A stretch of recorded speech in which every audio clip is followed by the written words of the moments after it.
Thank you. Good morning, everyone. Thank you for the kind invitation and for this great conference. It's been wonderful, and I'm very pleased to be here. And thank you, Ilan, for the kind introduction, and thank you to the previous speaker for lending me an extra, how many minutes I got? Like a minute and a half. All right. I want to focus on a very sort of specific little story that is part of the larger puzzle of Hezbollah as a proxy of Iran. There's been some talk during the conference, especially sort of on the sidelines, of the the global aspect of Hezbollah as a transnational criminal organization. As you probably know, the U.S. Department of Justice designated Hezbollah as a TCO in October of 2018. Certainly the criminal component of Hezbollah networks has become a lot more known and public knowledge since Politico, the US publication, published a 13,000-word essay in December 2017 detailing a decade-long effort by the US Drug Enforcement Administration to investigate and prosecute Hezbollah's drug trafficking and money laundering network in Latin America. And so I am going to focus on a specific area of Latin America where Hezbollah has been known to be active for several decades now, and show you how really the terror crime threat convergence operates by doing a case studies on the tri-border area. Now, first of all, Hezbollah's modus operandi globally, I mean, it's something we've discussed in the past few days on and off, but it's worth reviewing. And I think the main point that I'm trying to make here is the following. If you're leveraging diaspora communities, especially to engage in illicit activities, which will then fund your military adventures back home, and advance an ideology in the process and its goals, you need to keep these communities loyal throughout the decades. And by definition, expatriate communities over time lose the loyalty or the sort of the intensity of their identity as they integrate in new societies, as they mix with the local populations, with other immigrant communities, and so on. So one of the challenges that Hezbollah has is to ensure that over the passage of time, these communities will continue, or part of these communities will continue to be willing to be complicit in its illicit activities for the purpose of funding Hezbollah's ideological goals. And the way you do that is very much the same way that Hezbollah ensures the continuing support of its own communities at home. So in other words, the whole social, cultural, educational, political component of Hezbollah, what some Europeans like to call the political wing. Birds have two wings, and you can only fly if you have both. That model with the scouts, the schools, the hospitals, the social welfare support, the education, the propaganda, is replicated in miniature fashion and size wherever you can. That's what Hezbollah's modus operandi is. To ensure that you can leverage these communities over time, you need to build an infrastructure overseas where these communities are found to ensure that these communities will be retained under the control of the movement. And the TBA is no exception. Now, we know that since the 9/11, the war on terror, we know from a number of actions taken by US authorities that there is a significant presence and activity of Hezbollah in the tri-border area. I'm just listing a few of them. Of course, there are designations from 2004 and 2006. There have been multiple arrests and extraditions of Hezbollah operatives and financiers involved in a variety of crimes, including arms procurement for Hezbollah, money laundering for drug cartels, where commissions were then transferred to Hezbollah. The Hezbollah representative for Latin America, a cleric based in Sao Paulo, was designated in 2010. He has been an important presence in the tri-border area, and he's connected to the local clerical establishment. A recent investigation by Argentine authorities in 2018 into a money laundering scheme run by the Barakat clan, designated by the US, shows continuing activities in the area. You have the Argentinian designation of Hezbollah and some of its leaders in July 2019, this year, followed by the Paraguay designation of Hezbollah as a terrorist organization in August 2019. Assad Ahmad Barakat himself was arrested in Brazil in 2018 because of an arrest warrant by the Paraguayan authorities. Another financier designated by the US escaped arrest, but has an arrest warrant issued by Paraguay pretty much at the same time. Sobhi Fayyad, he's in Lebanon now and can't return. So overall, we have a paper trail of this presence. Now, why has Hezbollah chosen to be active in the TBA? Now, the most obvious reason, and that's at the bottom, is that you have a very large Shia community in the TBA. It is estimated to be about 30,000 strong. It's one of the largest concentrations of Shias in Latin America. The Shias are the minority group of a very large Lebanese diaspora across Latin America. Most of them are Christians, most of the Muslims are Sunnis, but there is a Shia component, and the TBA hosts the largest size. But there are other reasons why Hezbollah is active there. Now, some of you may have seen the Netflix production with Ben Affleck about the Tripol Frontier, which is not a good representation of what the place is. The place is actually a very well-developed, large metropolitan area with 3 jurisdictions, 3 currencies, 3 languages, about 1 million residents, and it is, crucially, the site of one of the most incredible wonders of nature, the Iguazu Falls, second largest waterfall in the world after the Victoria Falls, larger than Niagara. So it draws an enormous amount of tourists.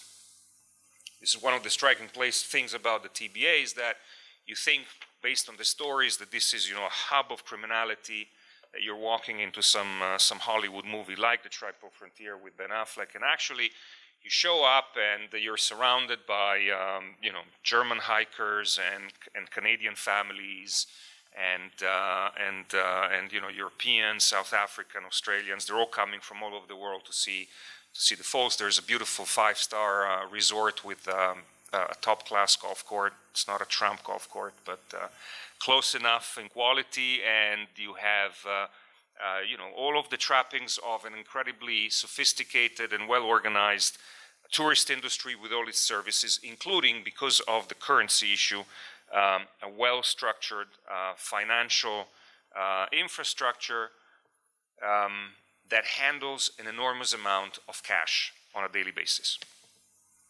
You also have a free trade zone on the Paraguayan side where you can buy pretty much everything you can imagine tax-free. Very low prices. You want to buy a very cheap iPhone on Black Friday, you can buy one for $450. You want to buy a scrambler that will allow you to see Netflix, Amazon Prime, and HBO for free, as long as you have a very fast internet connection at home. You can buy it legally in Paraguay for $130.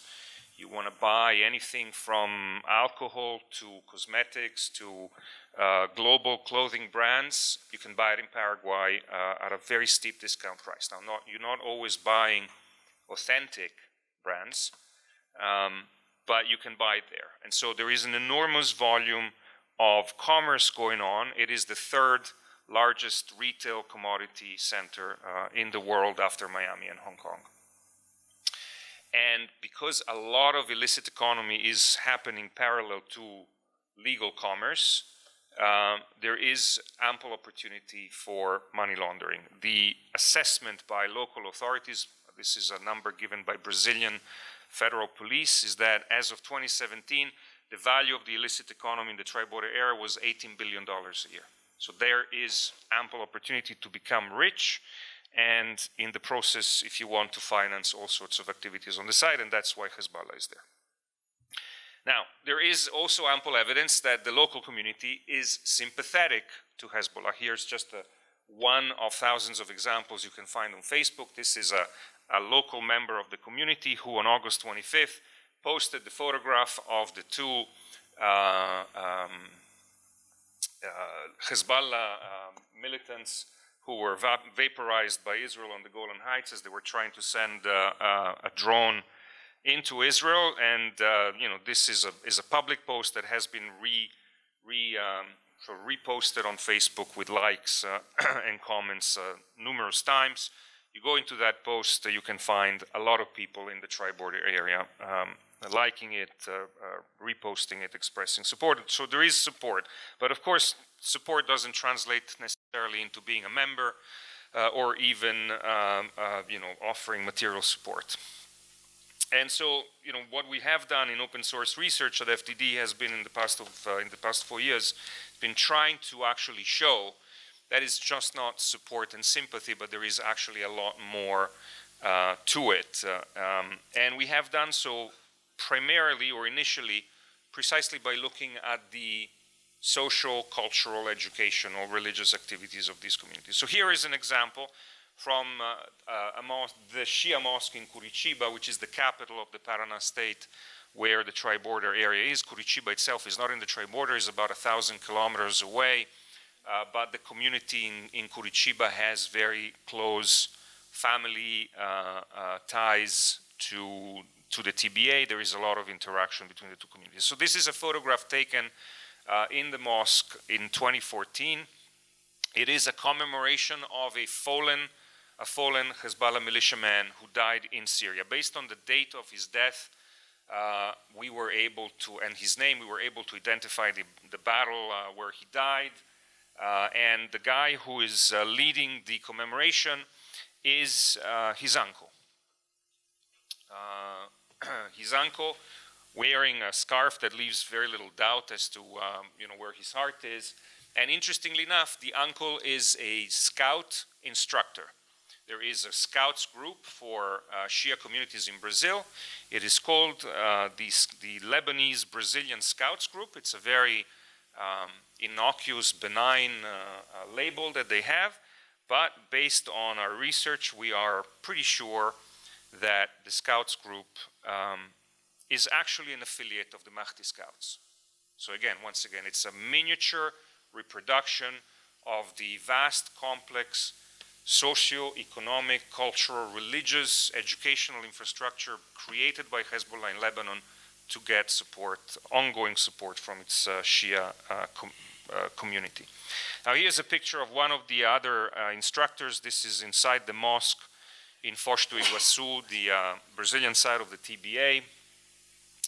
The mosque is named after Imam Khomeini, the founder of the Islamic Revolution of Iran. So once again, I mean, even that is kind of a giveaway, I think, as to where their loyalties stand. But be that as it may, what you find is that this is really a branch of the Mahdi Scouts. So here, for example, is a photograph, once again, from Ashura celebrations in the mosque in Curitiba, where you see that the members of the Scouts are posing in front of banners created for the occasion, remembering martyrs who are probably very likely linked by family ties to members of the local community. Here is a ceremony in the Foz do Iguaçu Mosque, so in the TBA. It's undated, but it is the 5-year commemoration, sometimes in 2011, of somebody who died in the 2006 Lebanon war. As you can, for those of you who read Arabic, it says somewhere that he died in Harb Tammuz, the Battle of the War of Tammuz, which is the way Hezbollah refers to the 2006 war. We have the name of the martyr and the location.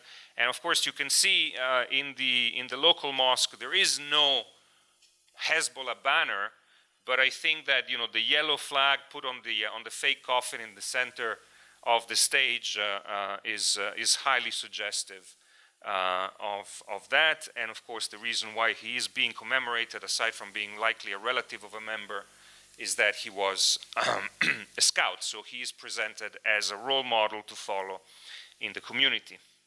Now, this is actually from Sao Paulo, where there is another branch of the same scouts group. And it is again an Ashura event for the scouts. All the kids are wearing T-shirts, same T-shirts that are bearing the official logo for the Ashura commemorations produced by the Hezbollah Public Relations Department, and you can see actually some of them with Hezbollah symbols on the T-shirt. So that's also pretty evident. And here is a May 25th celebration again in Foz do Iguaçu, where you see scouts wearing a banner that says the Mahdi is the secret to our victories, and the banner behind the sheikh of the mosque says two things. One, actually, it says Al-Mahdi. You can probably guess it near the circle. And the other thing that it says is that this is a day of resistance and liberty. And again, resistance, as you all know, is a code word for what Hezbollah is about. Now, some of you may have read a recent report on Bellingcat about how Hezbollah manages to stay below the radar of Facebook censors to keep its propaganda ongoing. I think this is a good example. This is an outdoor event by scouts in December 2017 in Foz do Iguaçu. I don't know what they're doing. They drew up an improvised Israeli flag. You don't see them burning it. There are no photographs of the burning of the flag. Now, I'm not sure that they're burning it, therefore. I'm not sure that they are either engaging in some sort of a multicultural event, trying to understand the enemy or honoring. I think they're going to burn it. And again, in the second, well, it's not clear whether they're holding it in their hands but you know, that's the bonfire that is in the middle of the camp. But it's suggestive of the kind of message that the Scouts group is giving to the Scouts. Now, of course, the Scouts is one component.